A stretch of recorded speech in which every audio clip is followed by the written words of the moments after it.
आप सभी का स्वागत है चंद्रशेखर मैथ्स क्लासेस में। आज हम आप लोग के सामने कक्षा 10वीं गणित 2023 सेटे पेपर का सही विकल्प खाली स्थान को लेकर आए हैं। आइए इसको हल करेंगे। पहला प्रश्न है आपका, सही विकल्प चुनकर लिखिए। साइन 45 अंश बटे कॉस 45 अंश का मान होगा। पहला दिया है 1, दूसरा वर्गमूल 2, तीसरा 1/वर्गमूल 2, चौथा ऋण 1 दिया है। अब हम जानते हैं साइन थीटा बटे कॉस थीटा का सूत्र क्या होता है, टेन थीटा। तो यहाँ पे साइन 45 अंश बटे कॉस 45 अंश है, तो उसका मान हमारा हो जाएगा टेन 45 अंश। अब टेन 45 अंश का मान आप जानते हैं, टेन 45 अंश का मान होता है 1। तो इसमें जो है सही उत्तर हमारा पहला का अ हो जाएगा। और आगे बढ़ते हैं।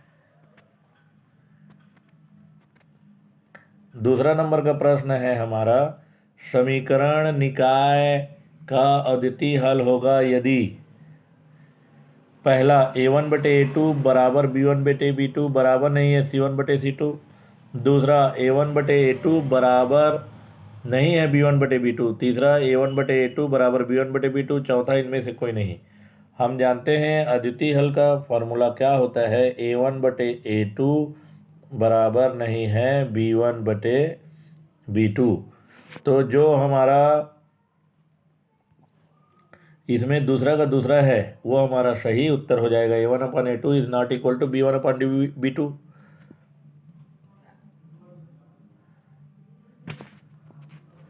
फिर और आगे देखते हैं हम। तीसरा नंबर का प्रश्न है, बहुपद 4x वर्ग धन 4 वर्गमूल 3x धन 3 के शून्यकों का गुणनफल होगा। पहला दिया है 1/वर्गमूल 3, दूसरा दिया है वर्गमूल 3, तीसरा 3/4, चौथा है वर्गमूल 3/4। अब हम क्या करते हैं, ये जो बहुपद दिया है 4x वर्ग धन 4 वर्गमूल 3x धन 3 की तुलना हम ax वर्ग धन bx धन c से करते हैं। तो यहाँ आप देखिए a का मान हो जाएगा 4, b का मान हो जाएगा 4 वर्गमूल 3 और c का मान हो जाएगा हमारा 3। उसके बाद हमारा शून्यकों के गुणनफल का फार्मूला होता है c/a। तो हमारा c का मान है 3 और a का मान है 4। तो हमारा c/a बराबर हो गया 3/4। तो जो हमारा स नंबर है 3/4 वो हमारा सही उत्तर है।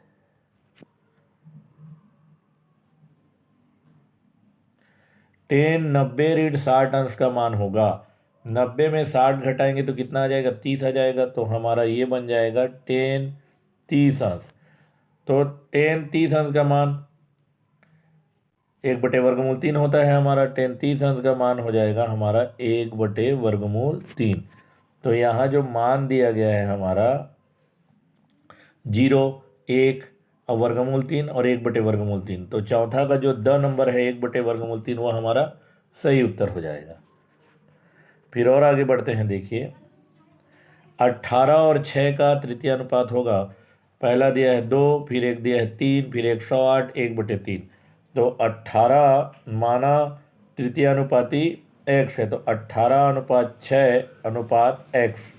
हम जानते हैं जो बीच में रहता है उसको हम डबल कर लेते हैं, तो 18:6 समानुपात 6:x। अब हमारे पास आ गया 18/6 बराबर 6/x।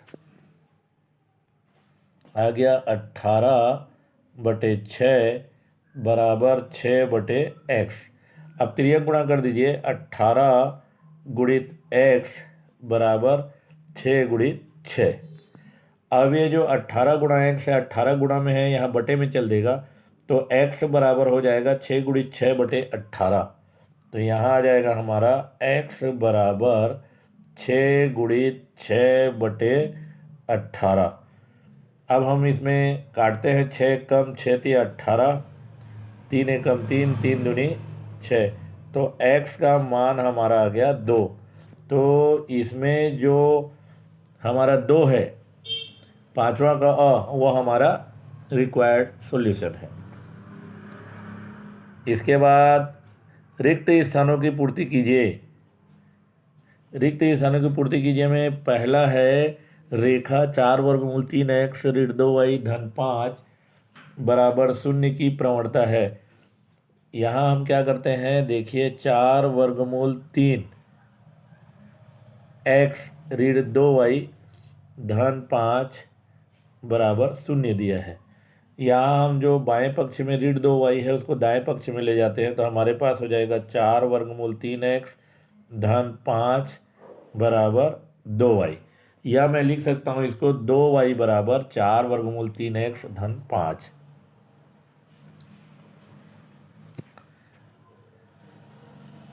मैं इसको लिख सकता हूँ 2y बराबर 4√3x धन 5। अब देखिए y के सामने 2 है, 2 का दोनों पक्षों में भाग दे देंगे, या ये 2 जो है बटे में चले जाएगा, तो y बराबर 4√3x बटे 2 धन 5/2। अब ये कट जाएगा, 2 एक कम, 2 दूनी करके, यहाँ 2 एक कम और ये दूनी, तो y बराबर आ जाएगा 2√3x धन 5/2। y बराबर आ जाएगा 2√3x धन 5/2।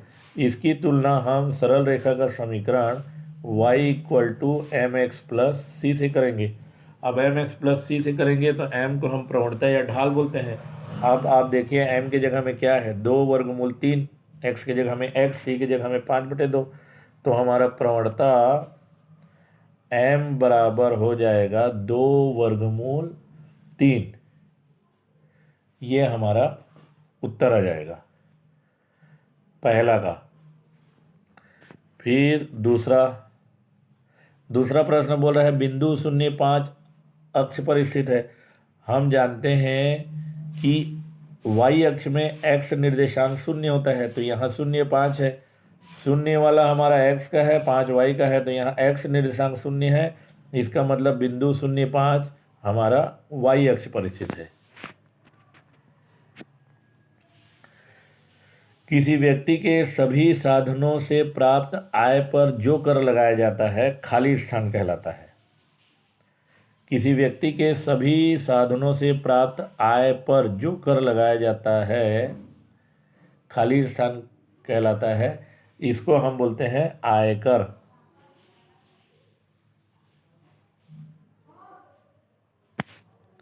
फिर और आगे बढ़ते हैं।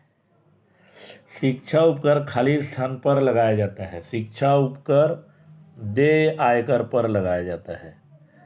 देय आयकर।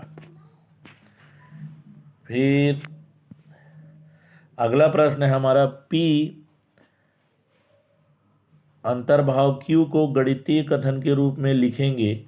यहाँ जो हमारा है ये P, फिर इस प्रकार का निशान, फिर हम ये लिखेंगे, ये अंतर। सत्य असत्य लिखिए। समरूप चतुर्भुजों की संगत भुजाएं समान होती है। पहला है असत्य।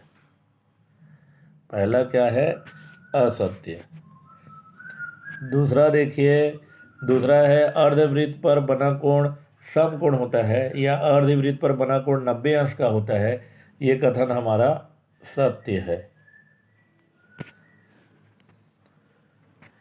फिर उसके बाद 1 से 10 तक की संख्याओं का योग 55 होगा। आप 1 से 10 तक 1, 2, 3, 4, 5, 6, 7, 8, 9, 10 को जोड़िए।